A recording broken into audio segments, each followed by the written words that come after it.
Jangan lupa subscribe YouTube channel Metro TV News dan jangan lupa nyalakan notifikasinya.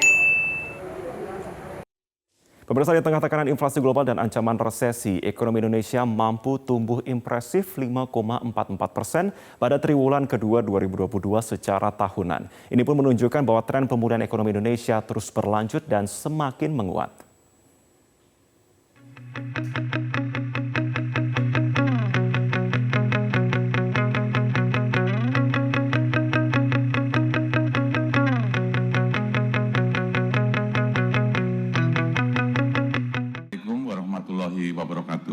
Badan Pusat Statistik (BPS) melaporkan pertumbuhan ekonomi Indonesia pada triwulan kedua 2022 mencapai 5,44% secara tahunan.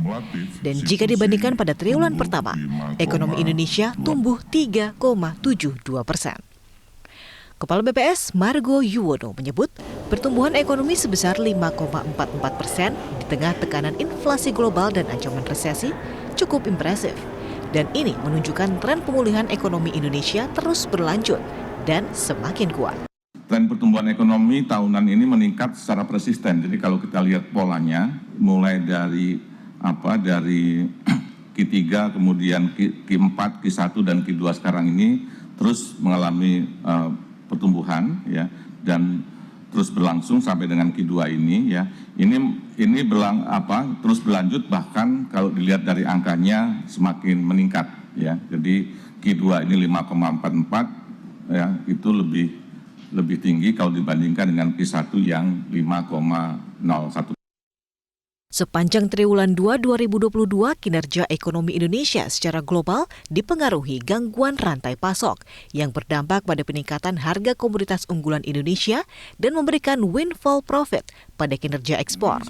Sementara dari sisi domestik, pelonggaran mobilitas penduduk dan momen Hari Raya Idul Fitri mendorong peningkatan konsumsi masyarakat sekaligus menjadi stimulus peningkatan supply. Sementara dari sisi produksi, lapangan usaha yang memberikan kontribusi terbesar pada pertumbuhan ekonomi adalah industri pengolahan, transportasi dan pergudangan, serta perdagangan. Kebijakan subsidi dan bantuan sosial, serta kebijakan Bank Indonesia menahan suku bunga acuan di level 3,5% cukup efektif dalam mengendalikan inflasi domestik, menjaga daya beli masyarakat, dan menjaga kondisi dunia usaha tetap kondusif. Tim Liputan Metro TV. Pemirsa, ekonom Direktur Eksekutif KOR Indonesia Muhammad Faisal mengakui bahwa pertumbuhan ekonomi pada triwulan kedua 2022 yang mencapai 5,44% secara tahunan lebih tinggi dari prediksi para ekonom. Meski demikian, Faisal meminta pemerintah tetap waspada akan risiko ekonomi pada triwulan ketiga dan keempat seperti kenaikan harga di tingkat konsumen yang lebih tinggi dan penurunan harga komoditas global. Hal senada disampaikan Wakil Direktur Indef Eko Listianto yang menyebut ekonomi triwulan ketiga akan lebih menantang karena belum ada momentum untuk meningkatkan konsumsi masyarakat. Pada kuartal kedua, perdagangan retail, ya, eceran itu cukup bagus pertumbuhannya, berdampak juga konsumsi rumah tangga. Ini tekanannya lebih besar nanti di kuartal 3. Gitu ya, karena ketika sudah ditransmisikan oleh produsen ke konsumen harga inflasi tadi. Nah, jadi ini ada potensi memang konsumsi rumah tangganya akan melambat lagi, ya, di kuartal ketiga. Nah, dampak daripada inflasi. Yang kedua adalah surplus dari perdagangan, ya.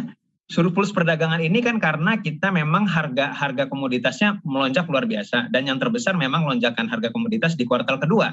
Nah, tapi menjelang beberapa bulan terakhir ini sudah mulai kelihatan karena ada kekhawatiran di global terhadap kondisi resesi yang terjadi di Amerika, di Eropa, kemudian juga di China yang mengalami slowdown luar biasa sampai 3%. Nah, ini ada kekhawatiran terjadi penurunan dari sisi permintaan. Di triwulan 3 terutama ini memang biasanya adalah periode paling landai, ya, dalam pertumbuhan ekonomi tahunan begitu secara musiman, ya, secara seasonal, sehingga memang perlu adanya upaya-upaya untuk menciptakan istilahnya efek kegiatan yang bisa berefek kepada perekonomian begitu, karena nyaris tidak ada stimulus musiman, ya, tidak ada. Lebaran sudah lewat, terus hari raya keagamaan yang lain juga mungkin baru ada di triwulan keempat begitu. Sehingga ya triwulan 3 ini biasanya memang paling rendah. Nah, kita harapkan ada dorongan-dorongan lain begitu.